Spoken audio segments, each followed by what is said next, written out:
क्या आपने कभी सोचा है कि भगवान कृष्ण जैसे शक्तिशाली अवतार की संतान, उनका कुल यदुवंश अचानक कैसे समाप्त हो गया? कैसे द्वारका जैसी चमत्कारी नगरी समुद्र में समा गई? और सबसे बड़ा प्रश्न, क्या इसका कारण कोई श्राप था? आज हम जानेंगे उस रहस्यमयी श्राप की कथा जिसने स्वयं भगवान के वंश को मिटा दिया। महाभारत युद्ध समाप्त हो चुका था।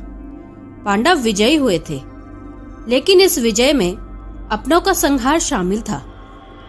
कृष्ण ने अर्जुन का सारथी बनकर धर्म की रक्षा की, लेकिन अब उन्हें भी अपने अवतार के कार्य को समेटना था।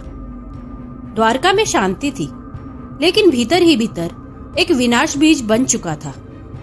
एक दिन यदुवंश के राजकुमार सांब, जो कृष्ण और जंबावती के पुत्र थे, अपने दोस्तों के साथ ऋषि वशिष्ठ, नारद, विश्वामित्र आदि के पास पहुंचे।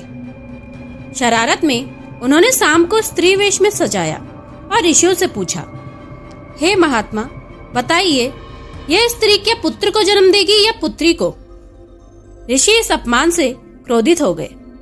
उन्होंने आंखें बंद की और कहा, यह स्त्री नहीं, एक पुरुष है और यह एक लोहे का मूसल जन्म देगा, जिसके कारण पूरा यदुवंश एक दूसरे को मार डालेगा। यह सुनते ही सभी हक्के बक्के रह गए। वे ऋषियों से क्षमा मांगते रहे, लेकिन अब देर हो चुकी थी। श्राप लग चुका था। कुछ समय बाद सांब के पेट से सचमुच एक लोहे का मूसल निकला। कृष्ण को जब यह समाचार मिला तो उन्होंने मूसल को पीसकर चूर्ण बनवाया और समुद्र में फिकवा दिया, ताकि भविष्य में अनर्थ ना हो।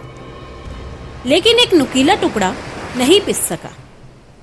वह एक शिकारी को मिल गया, जो भविष्य में स्वयं कृष्ण के अंत का कारण बना। समय बीता। यदुवंश के वीर, शक्तिशाली और अभिमानी राजकुमार मद में चूर रहने लगे। द्वारका में अत्यधिक वैभव और शक्ति ने उनके भीतर अहंकार भर दिया। एक दिन प्रभास क्षेत्र में सभी यदुवंश एकत्रित हुए थे।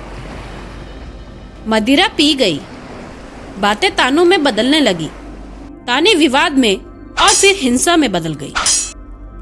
जिस समुद्र के किनारे वे खड़े थे, वहां की रेत से ही वह मूसल का चूर्ण उगाया, नुकीली घास की तरह, और उन्हीं घासों से एक दूसरे की हत्या होने लगी। बलराम, कृष्ण के भाई, शांति की खोज में जंगल चले गए और वहीं योग बल से अपना शरीर त्याग दिया। सब समाप्त हो गया। कृष्ण अकेले थे। वही वन में वे पीपल के नीचे लेटे थे, आंखें बंद कर समाधि में लीन। उसी समय एक शिकारी जरा आया, जिसने उन्हें हिरण समझकर उस बचे हुए मूसल के टुकड़े से तीर चलाया। तीर कृष्ण के पैर में लगा।